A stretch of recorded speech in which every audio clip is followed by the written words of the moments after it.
Hər kəs salam dostlar, mən Gamesazı. Bugün Age of Story 2 Congress 1.5.1 versiyonda yenidən Kosovanın səhv etmirəmsə 7-ci bölümü ilə sizlərlə birlikdəyəm. Dostlar, Kosova ilə Avropanı fəth etmə bölümlərindən artıq yavaş-yavaş istəklərimizə çatmışıq və mən vaxt keçmədən özə keçək. Dostlar, keçən bölümdə nə etmişdik?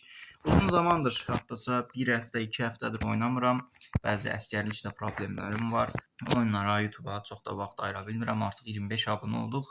Ancaq bu bir neçə ayda daha çox olmalıyıq. O yüzden daha çox algoritmada yuxarılara çıxmağımız üçün, daha çox tanınmağımız üçün, kanalımızın böyüməsi üçün sizlərdən abunə olmağınızı, like'larınızı atıb yorumlarınıza istəklərinizi yaza bilərsiniz. Dostlar, bunu istəyirəm sizdən. Haydi indi oyuna keçək. Keçən bölümdən etibarən artıq hardasa 2-3 bölümdür artıq çox yaxşı gəlirimiz var, yaxşı əlaqələrimiz var. Gördüyünüz kimi Rusiya, Almanya, Çin, Amerika ilə artıq aramız pozulub. Hər nəysə. Artıq bu ölkələrə qarşı böyük bir təhlükə yaratsaq da, təhlükə potensialı rolunda oynasaq da, yenə də onlar üçün rəqib sayılmırıq və indi ən önəmli olan Almanya və Rusiya ilə artıq əlaqələrimiz yaxşıdır. Bu da artıq Türkiyədən o tərəfə keçməyin o qədər də mənasız olduğunu gördük ki, artıq Türkiyədən almağımız gərəkən torpaqları aldıq. Ancaq Türkiyədəki bu torpaqları və s. və axır deyil də sadəcə Rumıniya və Ukrayna torpaqlarını almaq üçün kocaman Rusiya ilə savaşmalı olacağıq. Dostlar, gördüyünüz kimi keçən bölümdə Macaristanı fəth etdik. Ondan sonra bütün orduları saxladıq. Video uzun olduğu üçün bir sonraki bölümü, yəni indiki bu videoya saxlamış olduq. Hər şey asimilyasiyondur falan da bilmirəm artıq. Təbii ondan da sonra səhv etmirəmsə, çünki yadımdan çıxıb əgər səhv dedimsə üzürlü sayın. Türkiyə ilə də savaşdıq və onlarla barış imzaladıq. 1.135.000 ekonomisi var. Artıq onlarla birlikdə bir savaş deyə düşünmürəm. Sadəcə bu torpaqlara yayılmağımız elə bəsdir. Bir də bu torpaq Kıbrıs Cumhuriyyəti buranda falan alacağıq dostlar. Bütün Avropanı fəth etməyim deyərkən sadəcə yəni Avropa torpaqlarına Qazaxıstanın bir neçə torpağı da daxil olur, Rusiyanın da torpaqları daxil olur. Artıq onu da istəklərinizi yaza bilərsiniz yorumlara. Biz əlimizdəki orduları bir araya toplayaq. Bəli, keçən bölümündə özətini keçdik. Digər ölkələrlə əlaqələrimizi yenə də yaxşı tutaq. %43% yaxşıdır əlaqələrimiz. Almanya ilə 53 çox gözəl saldırmazlıq faktları imzalayıram.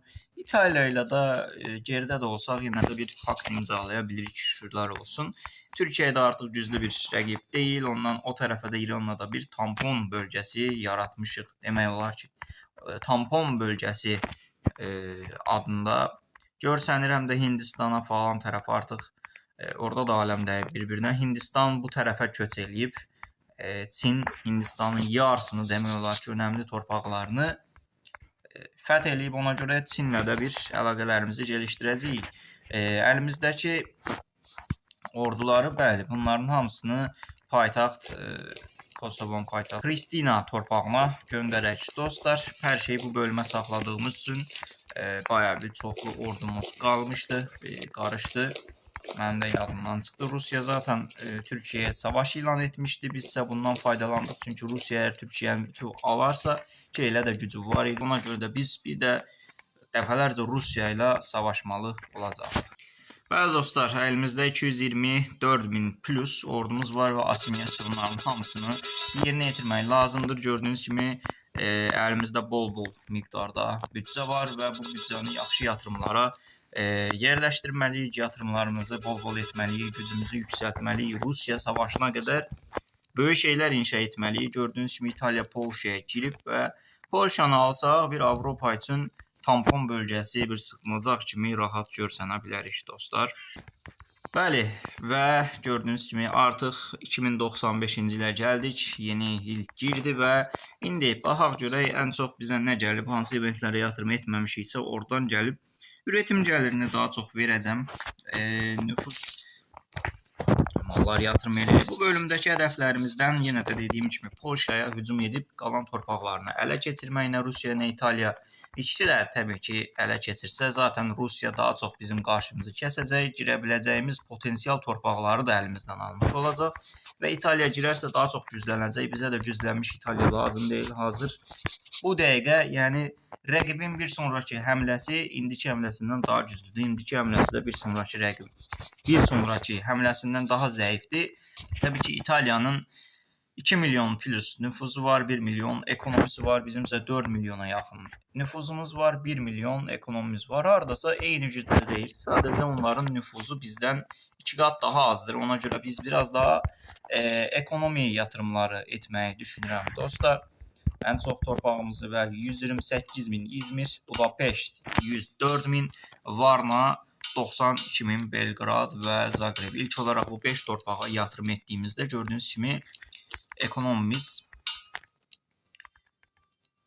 yaxşı səviyyələrə çıxdı və indi daha bir son 5 torpağı yatırım eləyirəm. Biraz daha kiçik yatırımdan sonra 3 torpağa keçirəm və məncə Budapeştdə bir 200 min etsək, bəli, Budapeşt 200 min oldu və bu qədər də bəsdir bizim üçün. 1 milyon bizim üçün nə qədər oldu? 1 milyon 326 min ekonomi, 300 minə yaxın, 250 min 300 min arası ekonomiyi daha da çoxaltdıq. Dostlar, geriyə qalan torpaqlarda Türk xalqı çox da yaxşı tez asimiliyə olmur, halal olsun. Amma bunların hamısını belə birbaşa %100 eləyim, çünki çoxdur. Rusiya gördüyünüz kimi çox güclüdür, həddindən artıq 5 milyon nüfuzu var, amma ki təbii biz də gücümüzü sağlayıb onlara da hücum eləyə bilərik. İndi isə ilk öncə texnoloji yatırımları eləyək, video çox uzamadan hər savaşlarımıza daxil olaq. Uzun zamandır, 2 həftədir oynamıram və oyunun temposunu biraz daha olsun passivləşmişəm. Hər dəfə belə olur, hər oyunda, hər zaman. Ümumiyyətlə, həyatın bütün alanlarında belə olur. Biraz buraxsan, passivləşirsən və etdiyiniz işdə hər zaman davamlı, disiplinli olmağınızı önərirəm. Bu türklər niyə belə asimiliyə olmadı? Səs də çox gəlirsə yorumlarda yaza bilərsiniz. Dostlar, daha doğrusu xəstəliklərmiş. Əlimizdə çox, amma çox gözəl devası ordu var. Bu orduyla çox şeylər eləyə bilərik. İndi isə Polşaya baxaq. Polşa üçün tam yetər, yəni sadəcə bir torpaqdan girəcəyimizə görə Rusiya ilə əlaqələr pis deyil. Çox az da düşüb, amma pis deyil. Almaniya ilə də həmçinin biraz düşüb. Niyə? Çünki güclənirik və artıq yavaşdan və İtaliya ilə də əlaqələrimiz düzəlib, 13% olub. Çox gözəl. İndilik bunlarla pakt imzalasaq bəsdir, dostlar, və təbii ki, Polşaya da savaş ilan edirəm. İlk öncə bir görək onlar nə edəcək. Çox yaxşı ordularla saldırdılar, amma o da onların ordularının artıq sınırı deməkdir. Çünki 100 minə yaxın orduyla hücum etdilər və geridəki orduları qabağa gətirək. Bəli, bu qədər. Yəni, asan da olacağını düşünməzdim, amma asan. Yəni, əlimizdən 100 min ordu bəlkə də getdi. Axırda baxacağıq. Nə qədər ordu getdi, nə qədər qaldı. Kimdə daha çox ordu getdi. Hətta bunu kiçik ordunu birbaşa 2-yə bölməyək. Böyük ordularla girmək istəmirəm. Zaten oranın ekonomisini bərbad etmək istəmirəm. Sadəcə kiçik ordularla girək ki, zaten alacağıq. Ordularla yəni ehtiyac yoxdur. Şansını zorlama demişlər. Bura keçid yoxdur. Gdansk torpağını da alırıq və Almanlar üçün, Avropa üçün önəmli olan torpaqları almış olduq. Biz bunların müttəfiqi kim idi? Heç kim. Bəli dostlar, gördüyünüz kimi 92 minə yaxın ordu bizi itirdi. Hardasa onlar da 96-97 minlik hansı ki orada bizim ordumuza qarşı Przemysil və Kosnik torpaqlarında savaş oldu. Kosnik savaşı, hətta Przemysil savaşı, hər neysə buradakı savaşda biz qalib gəldik və 124 min ordu isə onlar itirdi. Dostlar, indi isə barış anlaşmasında bütün torpaqlarını alırıq və çox gözəl.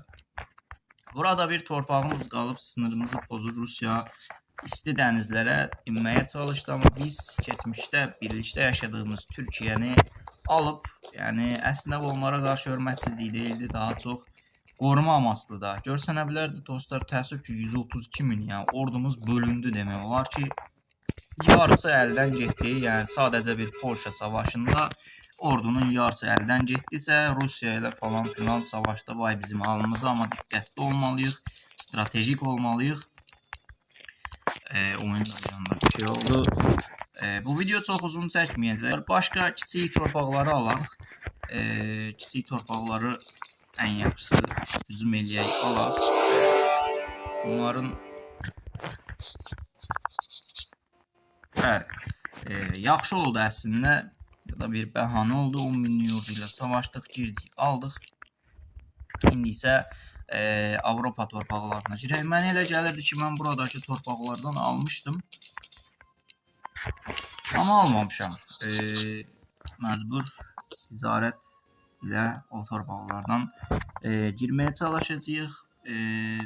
Askeri erişim vermədi. Bu İtaliyadır.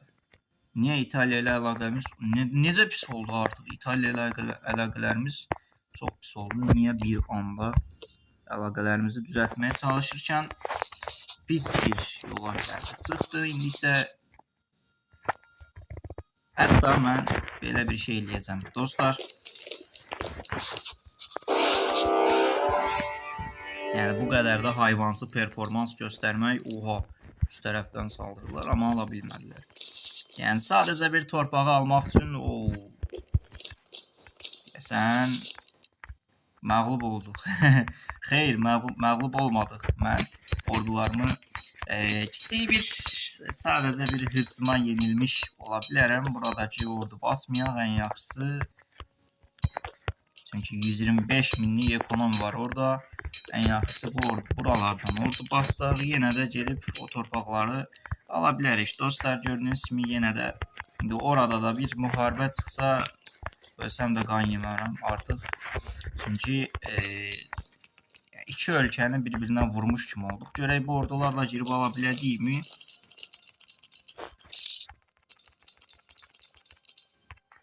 Süper. Süper. Oha. Yəni bu qədər də yox, yox artıq, bu qədər də yox. Yəni zorla, bəlayla dişimizi sıxaraq o torpaqları ala bilmirik. Yəni halal olsun, həqiqətən halal olsun. Başqa deyəcək heç bir sözüm yoxdur. Amma nə olursa olsun, atom bombası atsam mı mən oranı alacam. Dostlar, yəni kiçik bölümlərdən alarsan Avropanın böyük ölkələrinə qarşı daha çox stratejik yerlər, üslər qazana bilərik. Bəli, askeri erişim talebi bitdi. Həmən biraz daha pul verib askeri yox, barışmıram. İtaliya qəbul etmədi. Bax, boş yerə zamanımızı itiririk. İtaliya, zaten sənlə də savaşacağıq artıq. Hər kəs bizim bütün... Niyə mən ala bilmirəm İtaliyadan? Nə üçün? Almaniyadan aldım. Heç fikrim, ağlıma gəlməyib Almaniyadan. Verərmi bizə askeri erişim? Vermədi. Niyə? Çünki 30 tur içərisində həqiqətən yəni bu qədər də yox. Askeri erişim ver dostum, ver. Almaniya yenə vermədi. Hayda! Mən ora girə bilmirəm. Ürəyim sıxıldı artıq. Tamam, 400 min verirəm. Al. Al, icazə ver. Yenə vermədi. Bu qədər də çətin olacağını düşünməmişdim mən bu seridə. Bu qədər əziyyət çəkdi, amma belə bir şey görməmişəm. Bu tərəfdən də event gəlir elə. Neyniyək? Mən barışmayacağım dostlar. O torpaqları almadan barışmaq yoxdur. Belə edək. Ən yaxşısı Almaniya ilə 25 tur yox, gözləyə bilmərəm. Ən yaxşısı biz yenə də ticarət tələb eləyək, yoxsa birbaşa İtaliyaya girib birbaşa bütün torpağı bir daha bir göndərək, görək nə olur.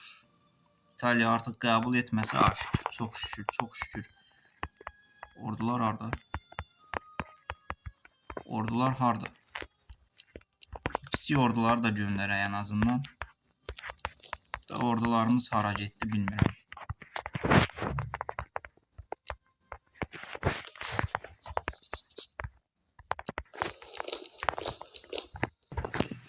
Bəli dostlar, üzr istəyirəm, yer dəyişmə etdim. Videonu daha fərqli yerdə çəkirəm artıq. Təbii ki, kanalın başlanğıcında belə çətinliklər olacaq, ekipman falana qədər. Dostlar, 37.000, hətta gerdən gələn ordularımız da gəlir. Artıq 2 dəqiqədən bir barış üçün göndərirlər. Artıq əsəbləşdim, çox pis yəni. Ne yapalım, bizdə kimsə icazə vermədi bizə də o torpaqlara girməyə. Bəli, ən azından belə bir ayda artıq işimizi bu ordu ilə da girə bilməsək artıq pes yəni. Hər dəqiqə başı göndərirlər. Hayda. Bəli dostlar, gördüyünüz kimi sadəcə buradakı bir neçə torpağı aldı və bizə qarşı daha da gücləndiyini düşündü bu dostumuz. İndi mən ordunu bura qədər gətirim ki, yəni artıq barışı göndərmir. En azından buna da şükür, yəni heç olmasa bir bezmişdim. Bu nə qədər evək gəlirdi. Yoxsa ki, əgər icazəmiz var mı? Hələ də yoxdur. İtaliya ilə, Almanya ilə də zaten düşüb icazə 100% verəcək. Və indi isə mən onların başına gətirəcəyim oyunlardan xəbər vereyim. Of, həqiqətən də. Düşmən İtaliya icazə verir, dost Almanya icazə vermiş. Bu qədər də, amma olmaz yəni, bu qədər də olmaz. Nə qədər pul təklif edirəm, al, bütün pulumu al. Heç tık da gəlmədi yəni İtaliyadan. Bütün pulumu al, bütün pulumu al. Bəli, şükür, bütün pulumu aldı, indi isə buraya. Bütün pulumu aldı. Buradan mən sağ girib bu torpağı alacağım. Hamısını alacağım. Dostlar, bəli, bu qədər. Bu qədər. Mən alaram və çıxaram. Bir də ki, buradakı torpağı unutmayaq. Sadəcə bir Malta üçün bu o qədər Benelux'a falan girdik. Yüz minlərcə ordumuzu şəhid verdik. Amma dəydi. Mən bu savaşdan üzü ağ çıxdım və nə olursa olsun, nə bahasına olursa olsun, hər kəsə bir güc dirənişi göstərdim. Əslində bu sadəcə bu torpaqları almaq deyildi. Avropaya yəni dirəndiyimizi göstərdik. Dostlar, artıq videoda uzundur. 18-19 dəqiqə olduğunu editində 15-16 dəqiqə eləyəcəm. Bir sonraki videoda da artıq hər şeyi belirləyəcəyik. Artıq böyük savaşları da girəcəyimizi düşünürəm. Çox uzatmaq istəmirəm bu serini artıq. Bugünlük bu qədər. Dostlar, oyunumuzu kaydedirik və gördüyünüz kimi bu torpaqlara ilişdik. Bu görüntü ilə sizlərlə sağollaşmaq istəyirəm. Sağ olun, salamat qalın.